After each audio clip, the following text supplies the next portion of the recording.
Hello students, so today we are doing Unit 2 of Business Ethics and CSR, that is Concepts and Theories of Business Ethics। तो इस unit में हम focus करने वाले हैं concepts पर और थ्योरीज पर। मेनली थ्योरीज समझेंगे हम बिजनेस एथिक्स की। सबसे पहले हम समझेंगे डिलेमा क्या होता है, फिर हम थ्योरीज की बात करेंगे जिसमें आ जाता है ट्रेडिशनल एथिकल थ्योरीज। अब ये जो ट्रेडिशनल एथिकल थ्योरीज हैं ये दो तरह की हैं, टेलियोलॉजिकल और डेंटोलॉजिकल। टेलियोलॉजिकल एथिकल स्टोरीज को हम कॉन्सिक्वेंशलिस्ट एथिकल थ्योरीज भी बोलते हैं। इसके अंदर आ जाता है egoism, utilitarianism and distributive justice.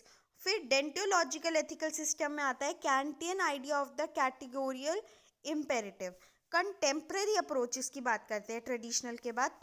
Contemporary होती है जो प्रेजेंट में फॉलो करी जा रही हैं, जैसे कि feminist ethics, discourse ethics and post modern perspectives.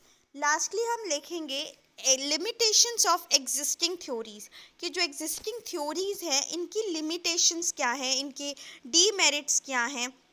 Then business ethics going beyond cynicism. So let's start. सबसे पहले थ्योरीज की बात करें तो थ्योरीज की तीन कैटेगरी है, traditional, contemporary and post modern. Traditional में भी टेलियोलॉजिकल एंड डेंटोलॉजिकल। टेलियोलॉजिकल हम कॉन्सिक्वेंशियल कहते हैं और डेंटोलॉजिकल नॉन कॉन्सिक्वेंशियल। कंटेम्प्रेरी में फेमिनिस्ट, डिस्कोर्स यही आ जाता है एंड लास्टली पोस्ट मॉडर्न। अब हम समझते हैं डिलेमा क्या होता है। डिलेमा एक सिचुएशन होती है जहाँ पे एक इंडिविजुअल को, मतलब एक पर्सन को, दो ऑप्शंस के बीच में से एक चुनना होता है। दो या दो से ज़्यादा ऑप्शंस के बीच में से एक चुनना होता है और ये बड़ा मुश्किल होता है उसके लिए डिसाइड करना कि कौन सा कोर्स ऑफ एक्शन चूज़ करना चाहिए, क्योंकि दोनों ही या दो से ज़्यादा जितने ऑप्शन होते हैं वो बड़े कन्फ्लिक्टिंग होते हैं। जो ऑप्शंस हैं वो इक्वली डिज़ायरेबल और अनडिज़ायरेबल हो सकते हैं, म्यूचुअली एक्सक्लूसिव हो सकते हैं और एक दूसरे के साथ कन्फ्लिक्ट में हो सकते हैं। तो इंडिविजुअल के लिए बड़ा मुश्किल हो जाता है to choose between the one. Now ethical dilemma क्या होता है, ये एक सिचुएशन होती है जहाँ पे इंडिविजुअल को कॉन्फ्लिक्टिंग मॉरल प्रिंसिपल, वैल्यूज़ या ऑब्लिगेशन के बीच में से चुनना होता है और ये बड़ा डिफ़िकल्ट हो जाता है डिसाइड करना कि कौन सा एक्शन राइट है, कौन सा रॉन्ग है। So ethical dilemma is a situation where an individual faces conflicting moral principle, values or obligation, making it difficult to decide which course of action is right or wrong, कि कौन सा सही होगा decision और कौन सा गलत। बिजनेस डिलेमा क्या होता है, बिजनेस डिलेमा एक ऐसी सिचुएशन होती है जहाँ पे ऑर्गेनाइजेशन या इंडिविजुअल को कन्फ्लिक्टिंग गोल, वैल्यू, इंटरेस्ट देखने पड़ते हैं और ये बड़ा डिफिकल्ट हो जाता है चूज़ करना कौन सा कोर्स ऑफ एक्शन लें। अब ट्रेडिशनल एथिकल थ्योरीज की बात कर लेते हैं। डिलेमा तो हमने समझ लिया। ट्रेडिशनल एथिकल थ्योरीज वो थ्योरीज हैं जो कि जिससे हमें पता चलता है क्या चीज़ सही है, क्या चीज़ गलत है, कैसे वर्ल्ड देखता है चीज़ों के, कैसे होनी चाहिए, किस तरह के डिसीजन होने चाहिए, कैसे बनाए जाते हैं। सो ये सब हम देखने वाले हैं under traditional ethical theories. So traditional ethical theories are concern with what kind of actions are right and wrong, how the world is, how it ought to be, कैसा होना चाहिए, what kind of decision are made, what kind of decision ought to be made, कैसे बनाने चाहिए। So ये हम देखने वाले हैं। So there are two schools of ethical theory. Traditional के अंदर दो तरह की एथिकल थ्योरीज हैं, कॉन्सिक्वेंशलिज्म जिसको हम टेलियोलॉजी बोलते हैं एंड नॉन कॉन्सिक्वेंशलिज्म जिसको हम डेंटोलॉजिकल बोलते हैं। टेलियोलॉजिकल थ्योरी में क्या होता है, ये बेस्ड होता है कॉन्सिक्वेंसेस पे, कि आउटकम क्या होगा। ये किस पे बेस्ड होता है, हमारे कॉन्सिक्वेंसेस पे। So it is based on consequences of the moral judgement. और डेंटोलॉजिकल थ्योरी जो है वो एडवोकेट करता है moral judgement action based on sense of duty and responsibility. मतलब इसमें आउटकम पे ध्यान नहीं दिया जाता है कॉन्सिक्वेंसेस में, बस ये देखा जाता है कि क्या चीज़ सही है, क्या चीज़ गलत है, जो हमारी राइट्स एंड ड्यूटीज़ है, जो रिस्पॉन्सिबिलिटीज़ हैं, उस पे ध्यान दिया जाता है। तो टेलियोलॉजिकल एथिकल सिस्टम के बारे में पढ़ते हैं। इसमें अगर सिंपल वर्ड्स में देखें तो काम कुछ भी करो, रिजल्ट सही होना चाहिए, कॉन्सिक्वेंसेस सही होने चाहिए अंदर टेलियोलॉजिकल एथिकल सिस्टम। तो teleological class of theory provide करता है हमें टू स्टेप अप्रोच के साथ डिटरमाइन करने के लिए क्या सही ऑप्शन होगा। सबसे पहले डिटरमाइन करना कि the proper end and then decide means for achieving it, कि हमें पहले तो ये डिसाइड करना होता है कि हमें अचीव क्या करना है, फिर उसके बाद हम देखते हैं जरिया, क्या तरीका है जिसे हम अचीव कर सकते हैं। एक पर्सन जैसे कि यूज़ कर रहा है अपनी फेक डिग्री जॉब लेने के लिए एज अ सेल्स मैनेजर, और उसके मैनेजर लगते ही सेल इंक्रीज हो जाती है। तो कॉन्सिक्वेंस जो रिजल्ट है, आउटकम है, वो तो था हमारा सेल इंक्रीज करना, तो वो तो हो गया ना। तो ये टेलियोलॉजिकल एथिकल है क्योंकि कॉन्सिक्वेंस सही है। अब देखा जाए तो उसने किया तो गलत, फेक डिग्री यूज करी, लेकिन हम क्या देख रहे हैं, हम कॉन्सिक्वेंस को देख रहे हैं जो कि सही हुआ, इसलिए ये टेलियोलॉजिकल एथिकल है। जो वर्ड टेलियोलॉजी है ये पहली बार आया था in the works of Plato and Aristotle. Teleology जो है ये ग्रीक वर्ड से आता है टेलोस, जिसका मतलब होता है अल्टीमेट एम, गोल, आउटकम, कि हमारा अल्टीमेट एम क्या है। तो इस कॉन्सेप्ट के अकॉर्डिंग टेलियोलॉजिकल एथिक्स जो कॉन्सिक्वेंसेज हैं, जो कॉन्सिक्वेंस ऑफ बिहेवियर है, वो डिटरमाइन करता है कि कोई चीज़ सही है या गलत है। कॉन्सिक्वेंस से डिटरमाइन होता है। They postulate that the ethics of our action depends on the good और इविल दे प्रोड्यूस, कि जो भी हमारे एक्शंस हैं, जो भी एक्शंस हैं वो उनका हम निर्णय तब ले पाते हैं कि वो सही है गलत है, उससे कि वो क्या प्रोड्यूस कर रहे हैं।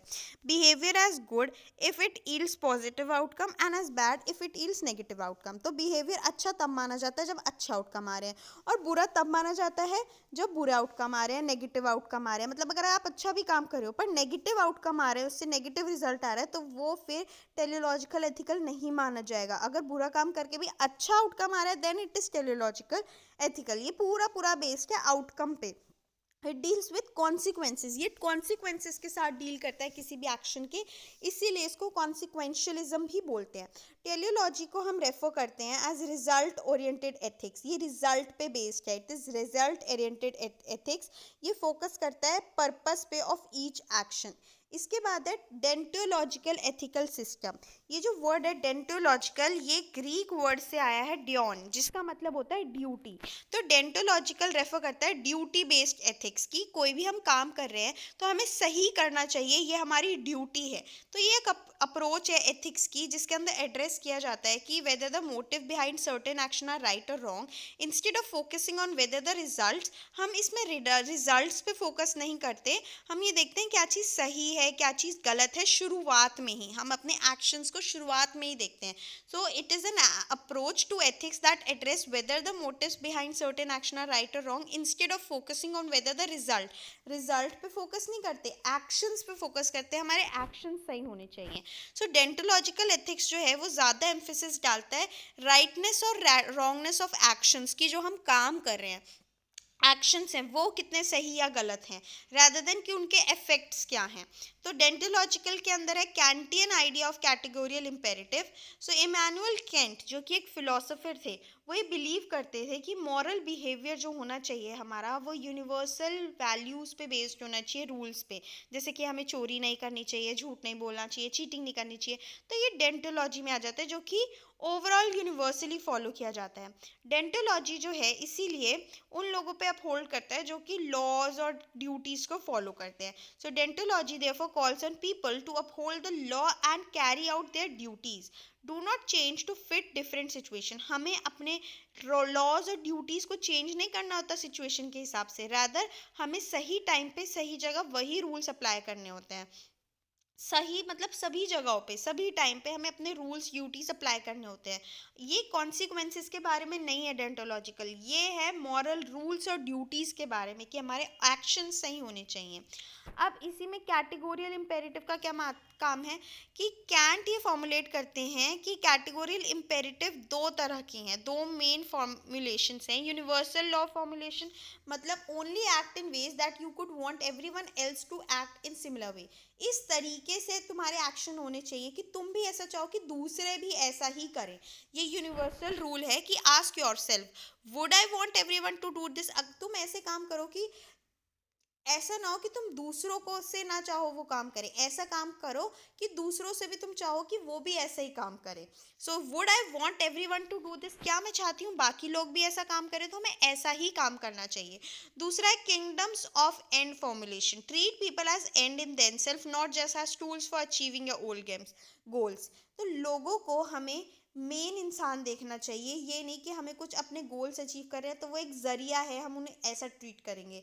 ट्रीट अदर्स विद डिग्निटी, दूसरों को हमें रिस्पेक्ट देनी होगी, उनकी वर्थ को समझना होगा, अपना ही फायदा नहीं देखना होगा अंडर डेंटोलॉजिकल कैंटियन अप्रोच। अब इसके की पॉइंट्स हमने क्या देखे, कैंटियन के डू राइट, हमें सही काम करने चाहिए मॉरली रिगार्डलेस ऑफ कॉन्सिक्वेंसेस, की कॉन्सिक्वेंसेस क्या होंगे। बी फेयर, हमें सबको अच्छे से ट्रीट करना होगा जैसे हम खुद चाहते हैं ट्रीट होना।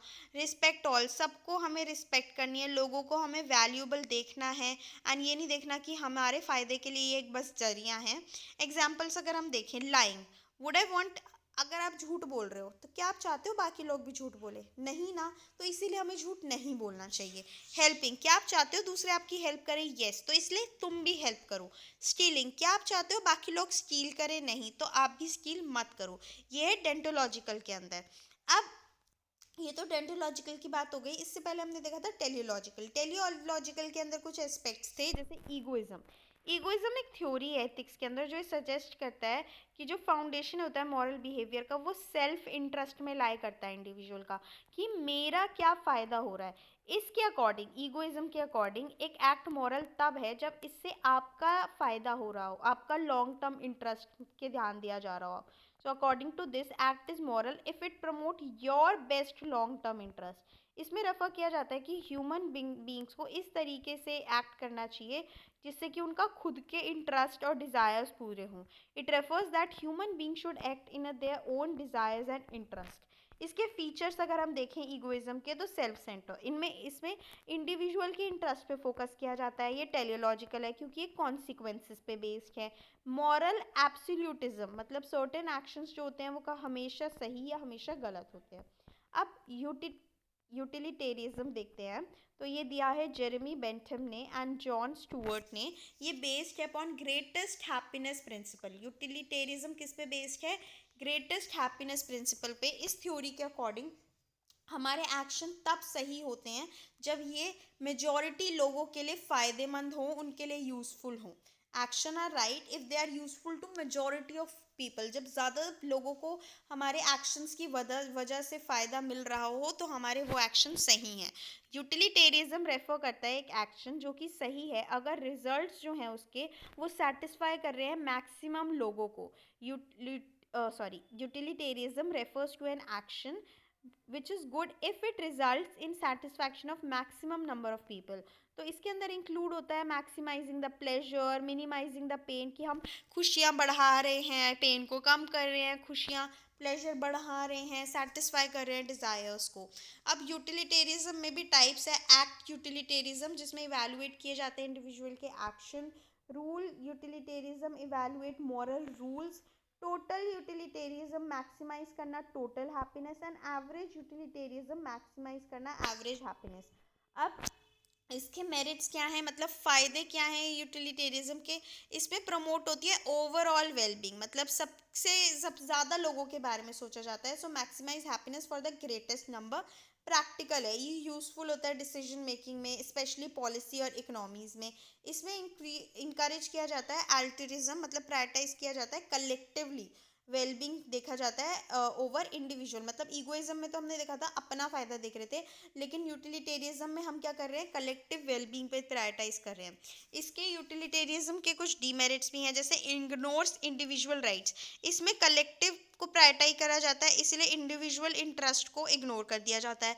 शॉर्ट टर्म फोकस, इसमें प्रायोरिटाइज किया जाता है इमीडिएट हैप्पीनेस को और लॉन्ग टर्म कॉन्सिक्वेंसेस को नहीं देखा जाता।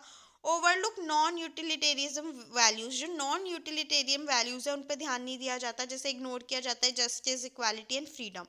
इसके बाद नेक्स्ट अंडर टेलियोलॉजिकल है डिस्ट्रीब्यूटिव जस्टिस। सो जो one of the gents giants among philosophers of 20th century जो थे जॉन रॉल्स, उन्होंने एडवोकेट किया था क्राइटेरिया एथिकल डिसीजन मेकिंग का, कि वो होना चाहिए डिस्ट्रीब्यूटिव जस्टिस। डिस्ट्रीब्यूटिव जस्टिस है कि फेयर डिस्ट्रीब्यूशन होना चाहिए रिसोर्सेज का, बेनिफिट्स का, किसी कुछ लोगों पर बर्डन्स नहीं होना चाहिए, बर्डन का भी सब पे इक्वल डिस्ट्रीब्यूशन होना चाहिए। So distributive justice concerns the fair distribution of resources, benefits and burden among individual and groups.